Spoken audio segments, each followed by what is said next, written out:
চট্টগ্রাম তাফসীরুল কোরআন মাহফিলের জন্য সাহায্য করুন।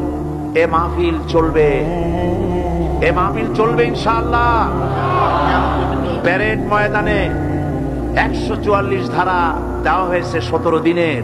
পৃথিবীর ইতিহাসে এত বড় 144 ধারা কোন দেশে কখনো হয়েছে বলে অন্তত আমার জানা নাই। যারা কোরআনের মাহফিল 144 ধারা দিলেন অন্যায় ভাবে, আল্লাহ যদি তাদের জন্য জান্নাতের চতুর্দিকে 144 ধারা দিয়ে দেন, আল্লাহ মাফ করুন, আল্লাহ মাফ করুন। আজকে যদি তিনি বেঁচে থাকতেন, এই চেয়ারে বসার যোগ্যতা তো আমাদের নাই। আমি তো জানি আমার ইলম কালাম কদ্দুর। আমি আব্দুল্লাহ আমিন, লা ইলমা লানা ইল্লা মা আল্লামতানা।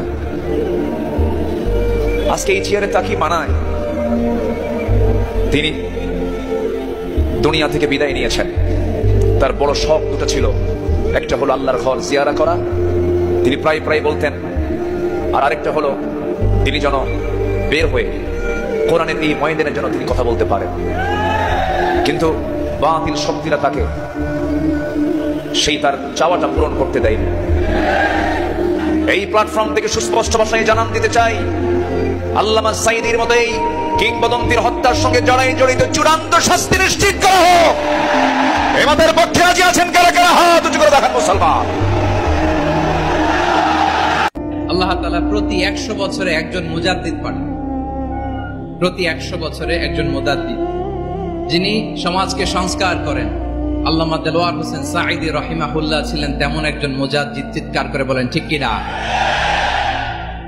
উনি শিরক বিদআতের আস্তানাকে তছনছ করে দিয়েছেন, তাওহীদের বাণীকে সমুন্নত করেছেন, গণমানুষের কাছে তাফসীরুল কোরআনকে জনপ্রিয় করেছেন।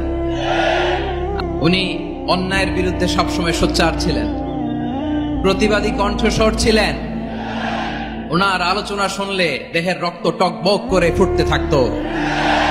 আল্লাহু আকবার, আল্লাহু আকবার, আল্লাহু আকবার, আল্লাহু আকবার, আল্লাহু আকবার। He was a strong mouthpiece of Islamic revivalism. Islamic জাগরণের স্ট্রং মাউথপিস ছিলেন আল্লামা সাঈদী রাহিমাহুল্লাহ।